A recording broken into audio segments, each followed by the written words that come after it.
Bom, boa tarde a todos. Eu hoje estou excepcionalmente a presidir aqui ao Grupo de Trabalho de Ordens Profissionais por impossibilidade da deputada Joana Sá Pereira e, antes de mais, agradecer e dar as boas-vindas à Ordem dos Arquitetos, que aqui nos vem, enfim, colaborar aqui com a Assembleia no âmbito da especialidade das audições na especialidade da proposta de lei 96 sobre a que altera os estatutos das associações públicas profissionais. Nós hoje temos a grelha de tempos, só para dar informação, tem uma primeira intervenção da entidade convidada de 10 minutos, com uma tolerância de 2 ou 3, depois passaria a palavra aos grupos parlamentares presentes em 5 minutos para cada grupo parlamentar e depois uma intervenção final, enfim, de resposta ou para o que entender, também de 10 minutos da entidade convidada, também com alguma tolerância. Temos então o Sr. Presidente Arquiteto, o Sr. Arquiteto Gonçalo Birne, a Sra. Arquiteta, penso que é Arquiteta Carla Lima Vieira, o Sr. Dr. Gonçalo Menezes Pimentel e a Sra. Arquiteta Eduarda Ferraz, que aqui não é arquiteta. Não, pronto. Muito bem, são os dois juristas. Os juristas estão em todo lado, isto é daquelas coisas. Estamos sempre em todo lado. Dar-vos as boas-vindas novamente, agradecer a colaboração e, sem mais delongas, passar a palavra ao Sr. Presidente, com 10 minutos. Muito obrigada.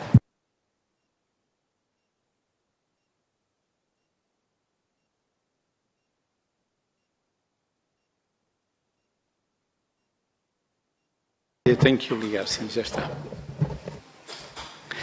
Senhor Coordenador do Grupo de Trabalho das Ordens Profissionais, Senhoras Deputadas e Senhores Deputados, o interesse público da atividade do arquiteto é inegável. O trabalho do arquiteto modela as paisagens que habitamos, das cidades às habitações, passando pelo espaço público e os equipamentos coletivos. Torna-os mais qualificados, mais inclusivos, mais sustentáveis, social e ambientalmente. Deles emerge valor para todos e não apenas para alguns. A Ordem dos Arquitetos serve todos os portugueses, exigindo aos arquitetos que lhes entreguem a melhor arquitetura. Os desígnios da profissão e a sua guarda pela Ordem dos Arquitetos prestam um contributo válido para os demais cidadãos. Válido, mas também indispensável, porque garantimos a todos o acesso a serviços de elevada qualidade, seguros e duradouros, e fazemos a diferença para a segurança e o bem-estar dos cidadãos com efeitos que podem perdurar por gerações. Temos provedor, por iniciativa própria, desde 2006. Nunca tivemos qualquer dificuldade no reconhecimento de qualificações profissionais, no direito ao estabelecimento no espaço europeu ou no funcionamento dos nossos órgãos disciplinares. O modelo de estágio que temos não cria dificuldades no acesso à profissão. O que agora se pretende implementar ignora que esta Ordem já teve provas de acesso e vem criar obstáculos e procedimentos que necessariamente impõem restrições de acesso à profissão. Perguntamos se os propósitos que se pretendiam atingir são alcançados. É que a Ordem já teve avaliação de estágios por um júri e progrediu. Progrediu para um modelo onde os estagiários são admitidos numa base diária e que também diariamente passam a membros efetivos e sempre vivemos com sociedades interdisciplinares. Exigimos apenas que os atos próprios da profissão de arquitetos sejam exercidos por profissionais qualificados sujeitos à jurisdição da Ordem para proteção do cidadão. A regulação em arquitetura não é uma barreira à mobilidade no mercado de serviços. A boa regulação equilibra a pressão para reduzir os custos, a qual dá origem a uma erosão da qualidade de serviço, prejudicando os interesses a médio e longo prazo, tanto do cliente como do cidadão. A regulação do exercício da profissão é o garante do interesse público da arquitetura. É ela, através da deontologia, que permite fixar os valores e deveres de cada um dos profissionais entre si e perante a comunidade, em prol da última. Desregular o exercício da profissão é, pois, um erro, e acresce que a proposta de alteração do Estatuto que aqui nos traz ignora que a Ordem dos Arquitetos já exerce as suas atribuições alinhadas com a razão primordial de interesse público que está na sua gênese, sem restrições desproporcionadas, sem práticas que limitam ou dificultam o acesso à profissão. Quais são os obstáculos e restrições desproporcionadas que o Estatuto da Ordem dos Arquitetos impõe no acesso à profissão? Quando, num ano, mais de 700 estagiários se candidatam à sua ordem, a nenhum é negada a inscrição? Quando meia centena de profissionais estrangeiros da Europa solicitam o reconhecimento das suas qualificações e inscrição como membro efetivo e todos são admitidos? Mas precisamos, antes de mais, que os atos próprios do exercício da profissão de arquiteto sejam entendidos pelos senhores deputados e que com essa alteração não se venha impor, uma vez mais, e ao arrepio das indicações da própria autoridade da concorrência, restrições, ou melhor, proibições, a quem tem nas suas mãos planear, projetar e construir para o equilíbrio da nossa paisagem e das nossas edificações. Se há algo que não se pode apontar ao exercício da profissão de arquiteto, é a extensão dos seus atos reservados. São apenas dois: elaborar e apreciar estudos, projetos e planos de arquitetura. E permitam-me citar o relatório da Autoridade da Concorrência, que diz: a existência de atividades reservadas exclusivamente a arquitetos ou partilhadas com um conjunto específico de outros profissionais pode contribuir para o aumento do nível de segurança e qualidade dos serviços em causa. De facto, há diversas atividades cuja realização exige conhecimentos ou experiência particularmente específicos, que esses profissionais, em princípio, detêm. Assim, não se entende que o autor da proposta de lei tenha tomado a opção de retirar do quadro de atos próprios dos arquitetos a expressão de apreciação de projetos. Trata-se, entre outras coisas, de um ato grave de desregulação. A qualificação profissional para apreciar um projeto de arquitetura em todos os seus aspectos parece bem dever ser a mesma que para ser autor de um projeto de arquitetura. É que não falamos do projeto, mas apenas do projeto de arquitetura. O projeto de arquitetura não é a mera soma dos vários projetos de especialidades, nem tampouco a aplicação automática e mecanizada de qualquer parâmetro urbanístico. Segue a sua disciplina e, naturalmente, obedece a uma miríade de normas, mais de 2.200, como sabemos, normas que, não raras vezes, suscitam questões que cabe aos juristas resolver. Mas para a discussão interessam-nos as outras, aquelas que empregam conceitos vagos e indeterminados e que confiam propositadamente aos poderes públicos uma ampla margem de livre apreciação e de decisão que lhes permite escolher, em concreto, o que a lei não pode fazer em abstrato.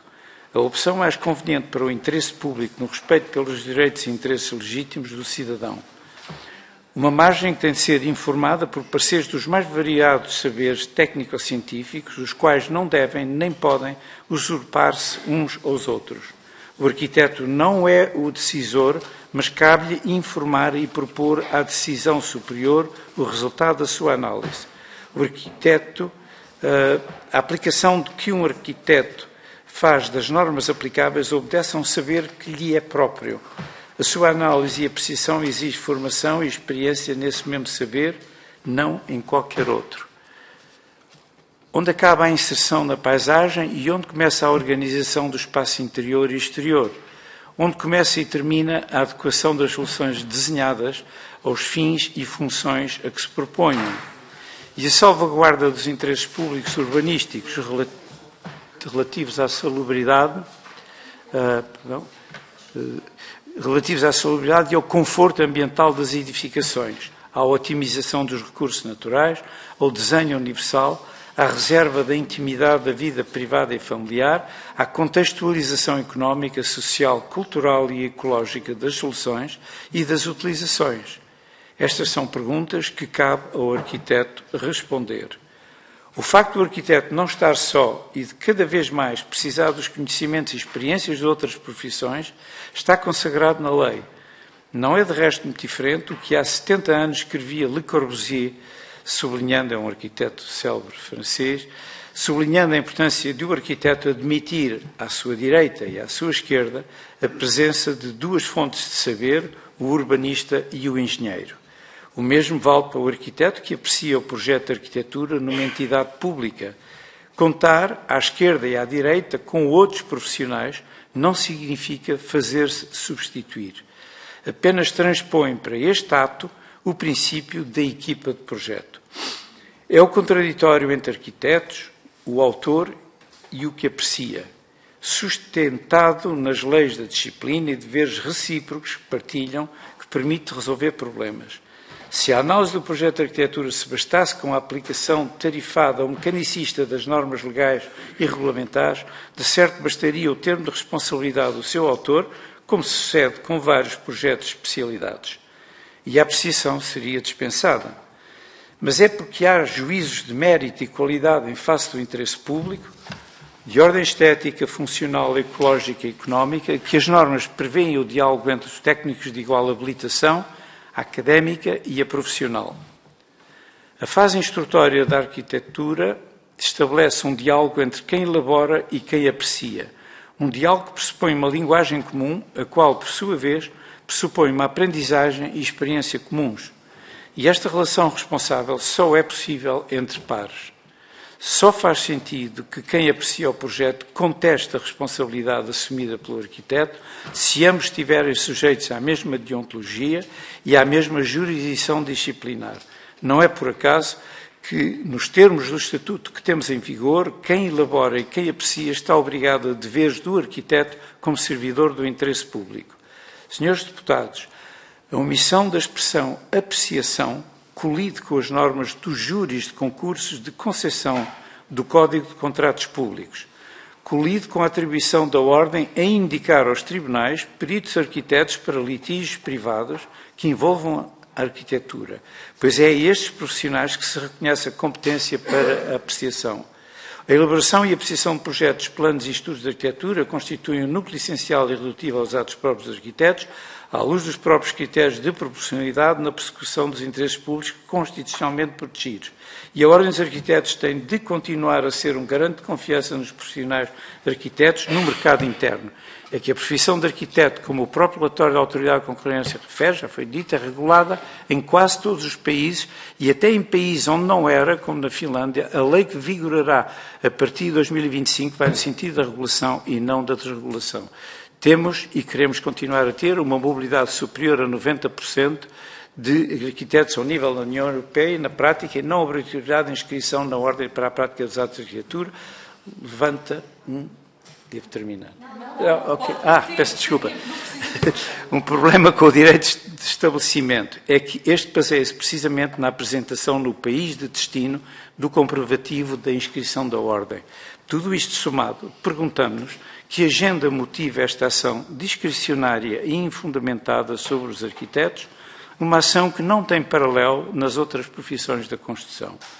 O modelo consolidado da regulação da Ordem dos Arquitetos, um modelo que tem demonstrado a sua qualidade e eficácia ao longo dos últimos 25 anos, não é um obstáculo ao acesso ao exercício da profissão do arquiteto, já a atual proposta retrocede em matéria de liberdade de prestação de serviços, em matéria de concorrência e em matéria de defesa do interesse público. Importa regular, sim, mas com critérios de necessidade, adequação e proporcionalidade. Muito obrigado. Peço desculpa. Muito obrigada, Sr. Presidente.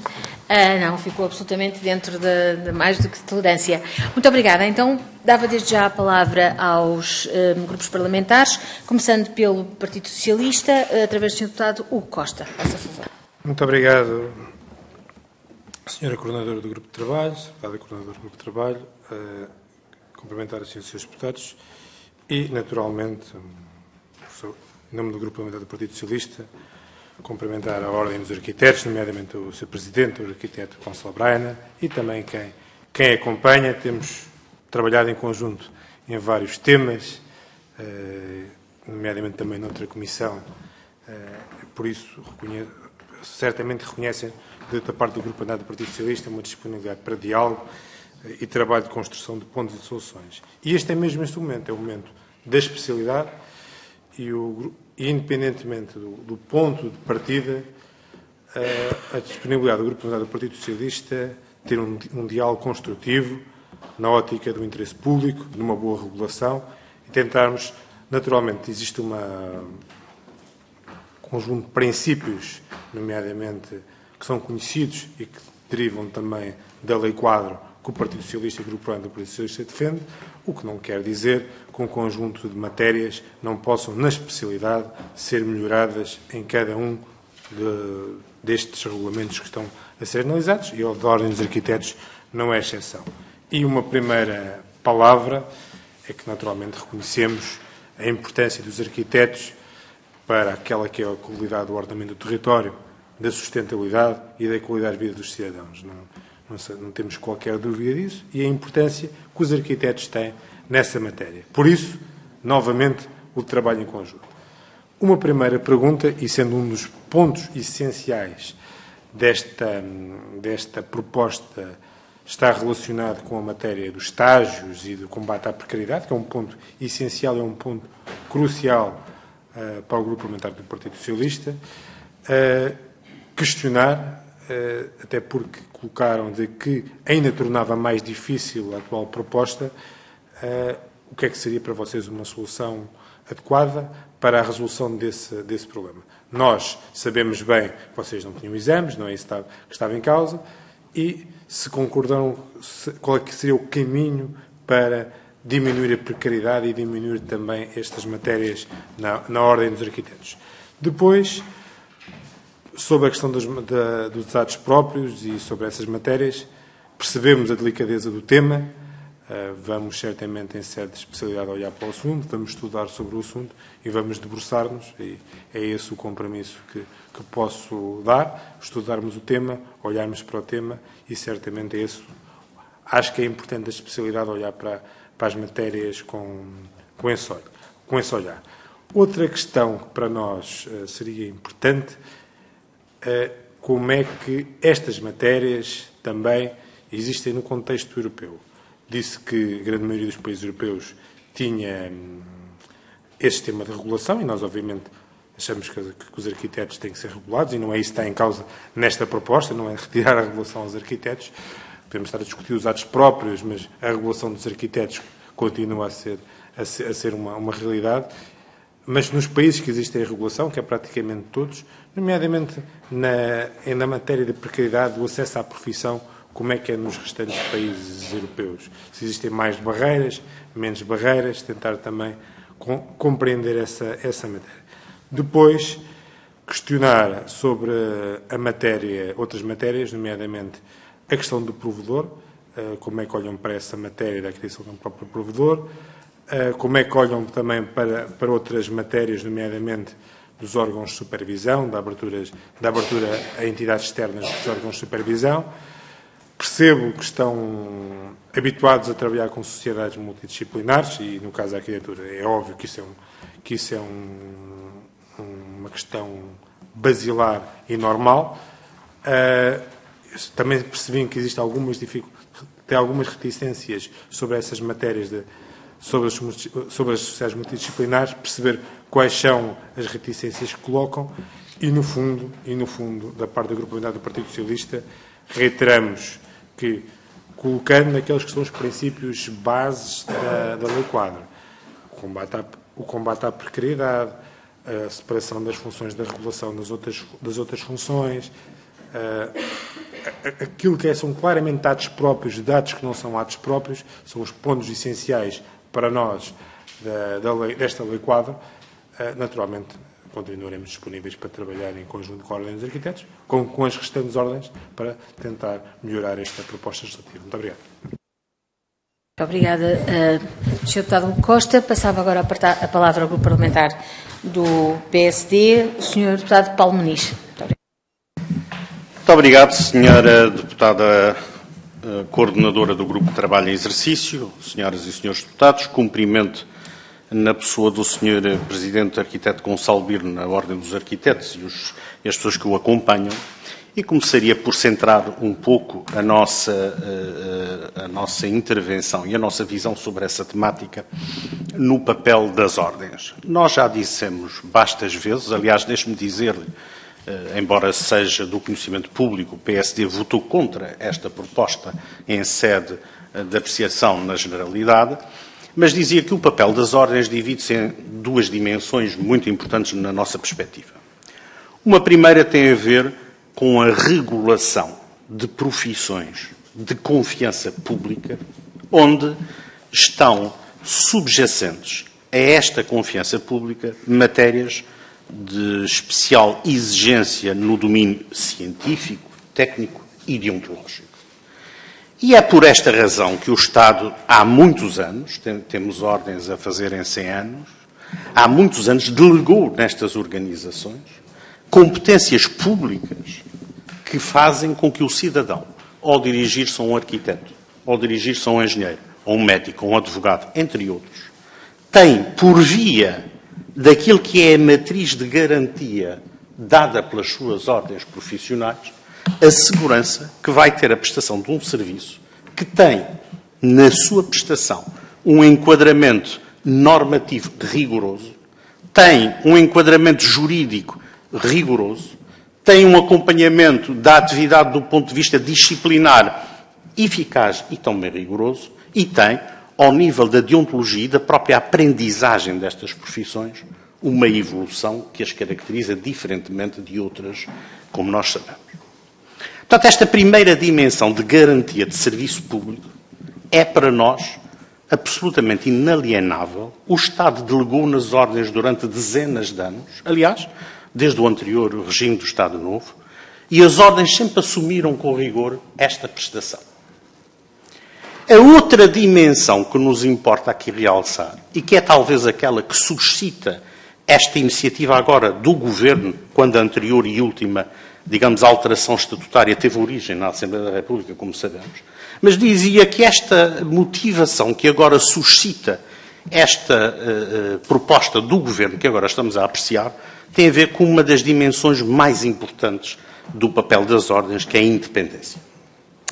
As ordens são, pela sua natureza, incómodas ao poder político, aos governos, porque expressam opiniões que são baseadas em fundamentos técnicos, científicos, e que muitas vezes colocam em causa decisões políticas eventualmente não devidamente fundamentadas ou fundamentadas com base em argumentos que não colhem o interesse do país e das suas populações. E esta, na verdade, do nosso entendimento, é a verdadeira motivação subjacente à proposta do Governo. Se não vejamos.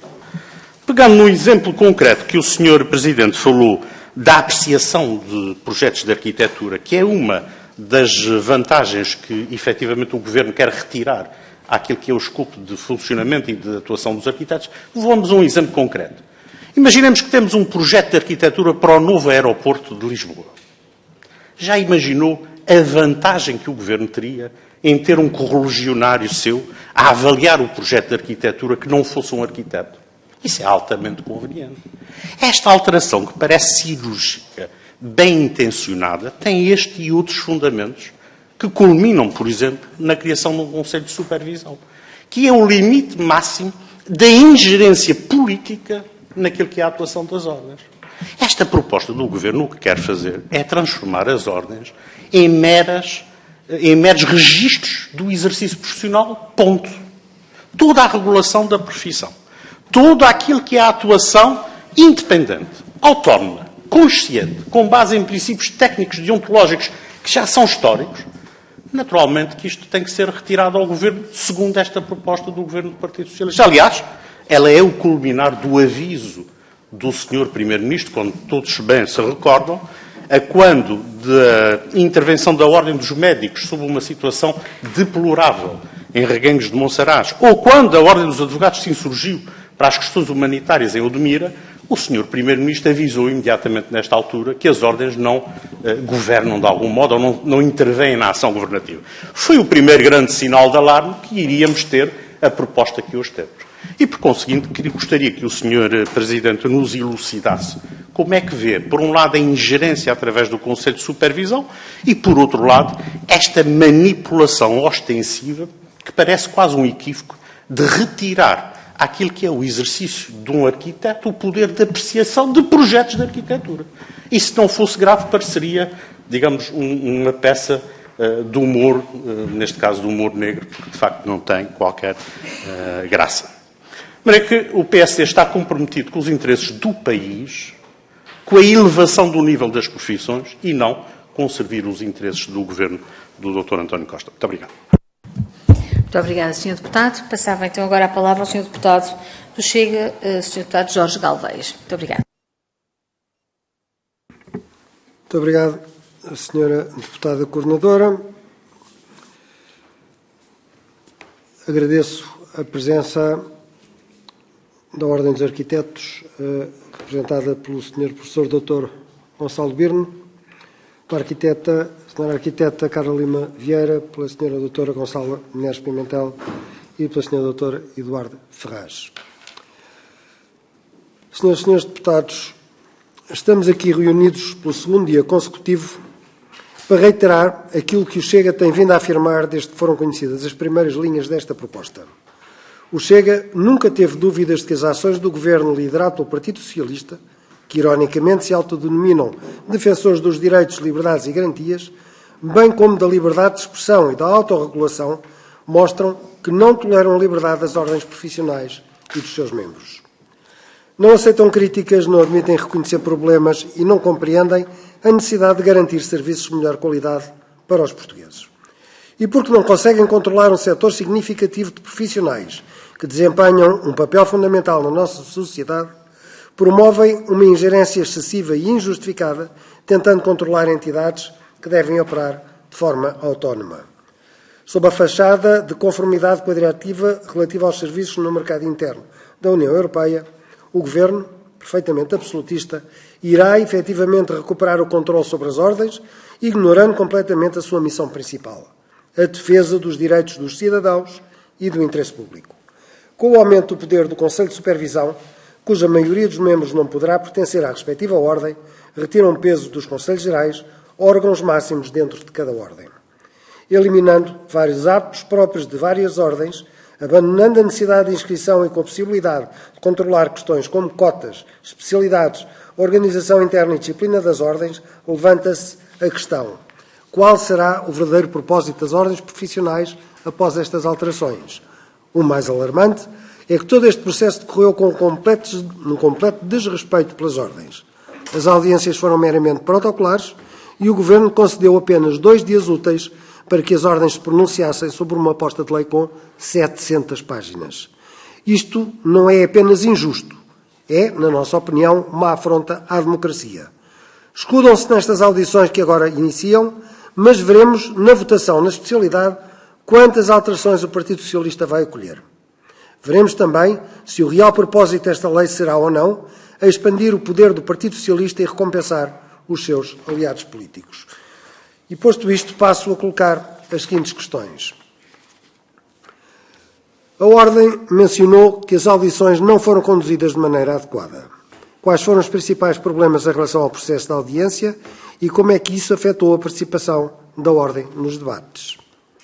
A Ordem dos Arquitetos mencionou que algumas das alterações propostas ignoram o funcionamento eficaz da instituição. Que exemplos específicos podem dar de como essas alterações propostas prejudicam o funcionamento da Ordem e, por extensão, a sua capacidade de servir os membros e o público? Relativamente aos estágios remunerados e sua duração, entendem que a medida está bem desenhada e promove o acesso à profissão? Relativamente aos atos próprios da profissão, já aqui referido pelo Sr. Deputado do PSD, existem alterações que devem ser consideradas. Retirada a competência da apreciação, quem é que vai passar a apreciar os projetos das câmaras municipais? Ou nos júris dos concursos públicos das grandes obras? E com esta última questão, fico por aqui. Muito obrigado. Muito obrigada, Sr. Deputado. E agora, para responder, nos termos que entenda, passava a palavra ao Sr. Presidente Arquiteto Gonçalo Birne. Muito obrigada.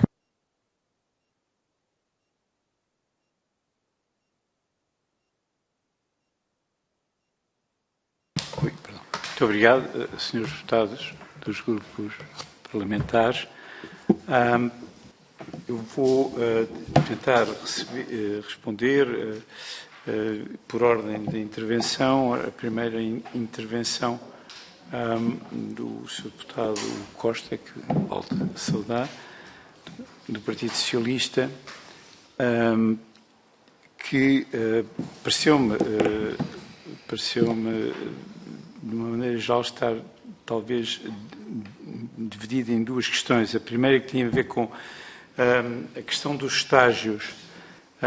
Pergunta se o exame não é o caminho em relação à melhoria e qual é o papel do estágio no combate à precariedade do exercício da profissão de arquitetura.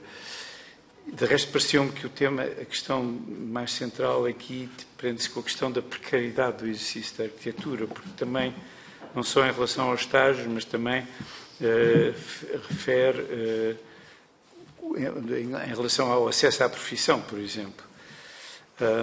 Eu sobre esta matéria, gostaria de dizer que, efetivamente, e nós nas audiências anteriores, e inclusivamente também noutras ocasiões, já tivemos a ocasião de dizer que o exercício da profissão da arquitetura, neste momento, enferma de precariedade.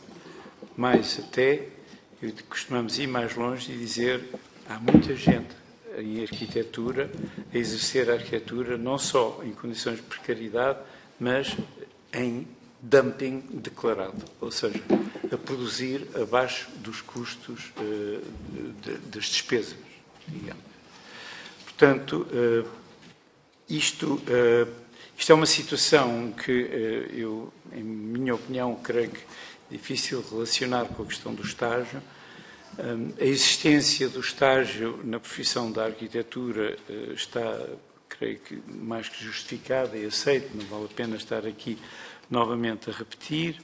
Tem a ver com um complemento de formação académico, mas a questão da precariedade, sim. E a questão da precariedade tem fundamentalmente a ver com aquilo que me parece, a mim, que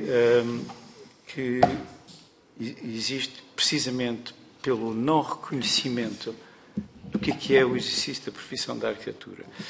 E estou a dizer isto porque essa precariedade existe sobretudo por causa da maneira como é exercida a questão da contratação pública.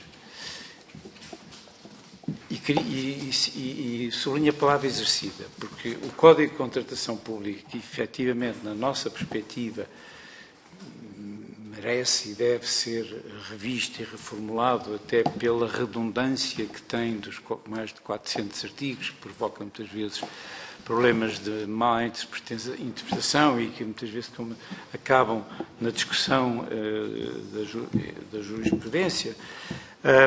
A verdade é que há 3 formas de contratação e apenas uma diz que a adjudicação deve ser feita à oferta mais baixa, excluindo critérios de qualidade, de apreciação. Outras incluem critérios de qualidade. A questão complicada é que este critério, na prática, é aplicado a cerca de 90% das propostas de contratação pública. E, portanto, não é uma questão só da redação do Código de Contratação Pública, é uma questão da maneira como ele é administrado. Sabemos que há razões para isso, mas elas existem e são altamente penalizadoras. Eu acho que, para falar de precariedade, este é um assunto central, não é, de facto, o assunto que nos traz cá hoje, não é? Porque, em relação aos estágios e a maneira como eles são executados na Ordem dos Arquitetos, como disse, nós não necessitamos da existência do exame, eu diria, um obstáculo mais, porque há outros mecanismos de seguir e apreciar o bom desempenho do estágio, acompanhamento progressivo, etc., etc. Mas também, outra coisa que me parece aqui importante é que o estágio não vejo que seja, de facto, por aqui que esteja em causa a questão da precariedade. A Ordem defendeu e defende claramente que os estágios devem ser remunerados. E isso é um princípio que já temos há bastante tempo, por uma razão muito simples, é que se a aprendizagem se faz praticando a arquitetura, também é verdade que essa prática produz trabalho e produz efeito. Portanto, sempre defendemos que o estágio deve ser pago. Pronto.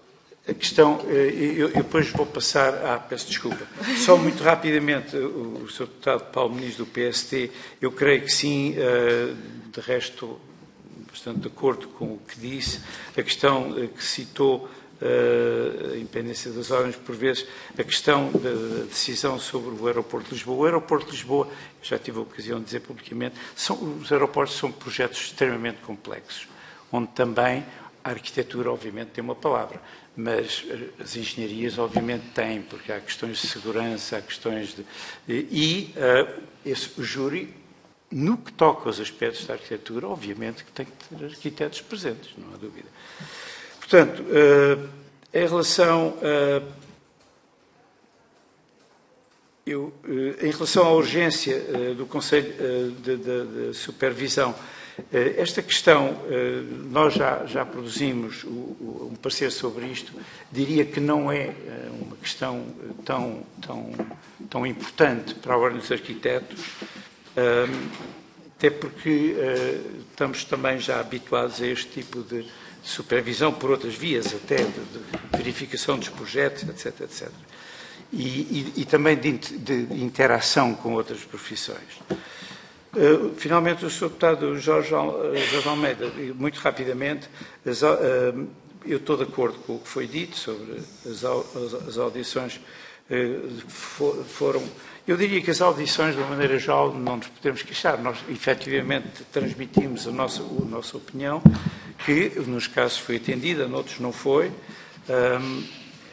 assim como eu creio que as outras duas questões, de certo modo, também já respondi. Portanto, eu ia aproveitar o tempo que resta para passar aqui a opinião também à Secretária da Ordem Arquiteta.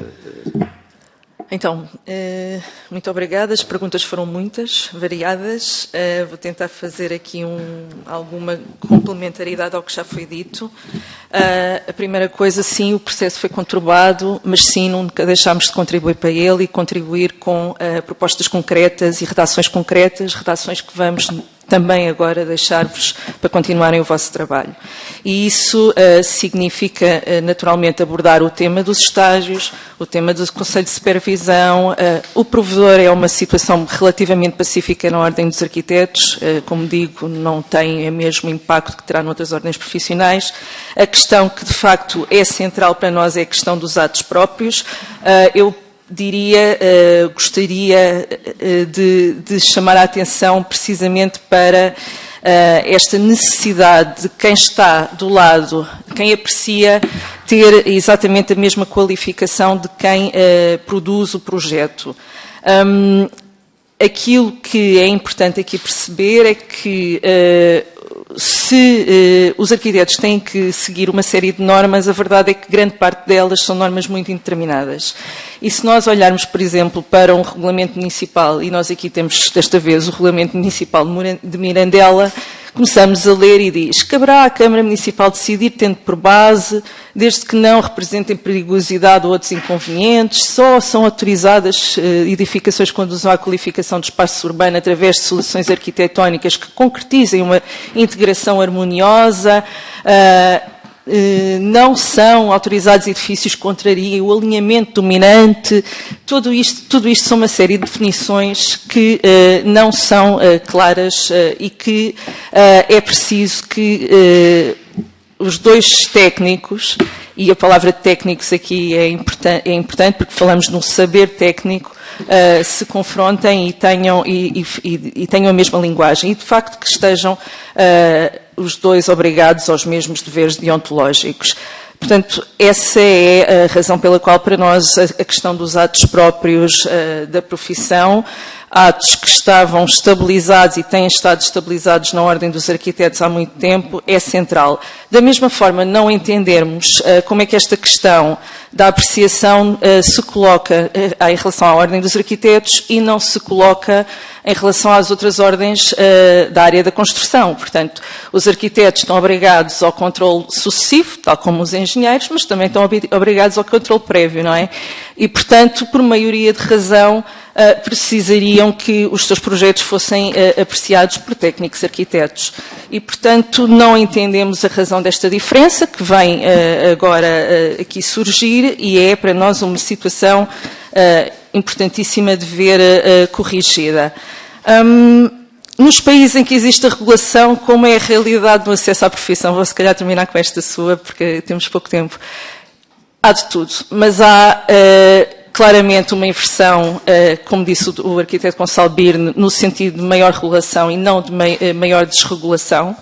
E há, sobretudo, uma confiança a nível da União Europeia numa profissão que é a única profissão da área da construção que goza do reconhecimento automático da Diretiva de Qualificações e que diz exatamente o que é a formação de arquiteto e que tem uma mobilidade superior a 90%. Mobilidade que tem estes números precisamente porque se baseia na confiança entre os países, entre os Estados-membros da União Europeia nas organizações, nos corpos profissionais que certificam os seus profissionais, os seus técnicos.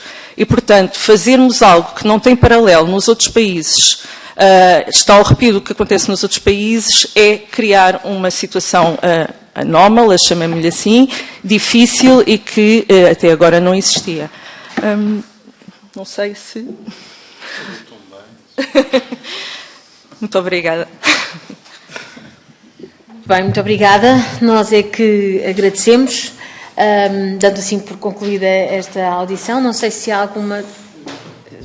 Senhor doutor?